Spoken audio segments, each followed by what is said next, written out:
მოამინდობამ და უხმანალექმა საქართველოს რეგიონებში მნიშვნელოვანი პრობლემები შექმნა. განსაკუთრებით რთულია ვითარება გურიაში, სადაც საავტომობილო გზის ზოგიერთ მონაკვეთზე ტრანსპორტით გადაადგილება შეუძლებელია.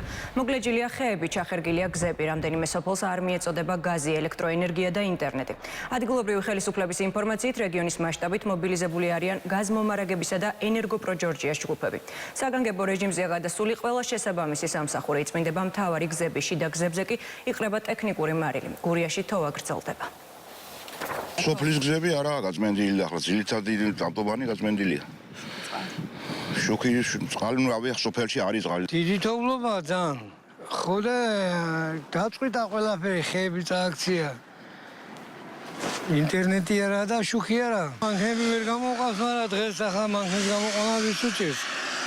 ისედაც დიდია თოვლი ძალიან. ხო ხედავ ხეები რამდენია წაქცეული და ტეხილი. ხაზებია გაწყვეტილი. ელექტრიკები დადიან, მუშაობენ, მაგრამ გუშინ იმუშავეს, გაწყვიტა ისევ. დღეს ისევ მუშაობენ. შუქი არ გვაქვს, გადაადგილების პრობლემა. ბავშვი მყავს ცუდად, ვერ წავიყვანეთ საავადმყოფოში, გადაიკეტა. ინტერნეტი დაკავშირების პრობლემა და შუქიც რო არის, ტელეფონების სამზარია გათიშულია. ეხლა ჩვენ ხარ გათხოვით კი ცეცხლით თქვით, მაგრამ მაგის პრობლემაც შექმნა კი შეშად. გაგვიჭირდა, ხარ ვიყავით ის ადამიანს. გზა რო გაგვიხსნან კიდევ თავარიესა.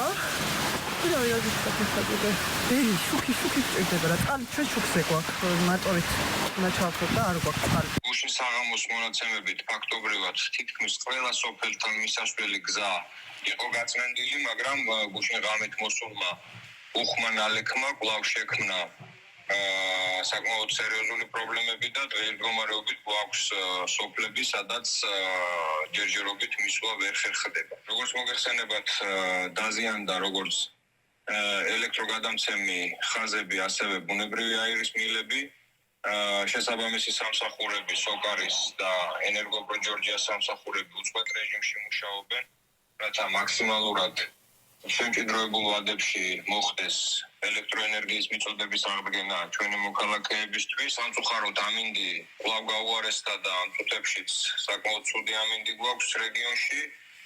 მაგრამ ყველაფერი კეთდება იმისთვის, რომ მაქსიმალურად შემჭიდროებულ ვადებში და ეფექტურად მოხდეს ყველა პრობლემის დაძლევა. დიდთოვლობა ფოთშიც ინტენსიურად იწმინდება გზები და ტროტუარები. იყრება ტექნიკური მარილი. ქალაქში ელექტროენერგია 6000-მდე აბონენტს არ მიეწოდებოდა, თუმცა ამ დროისთვის მიწოდება სრულად აღდგენილია.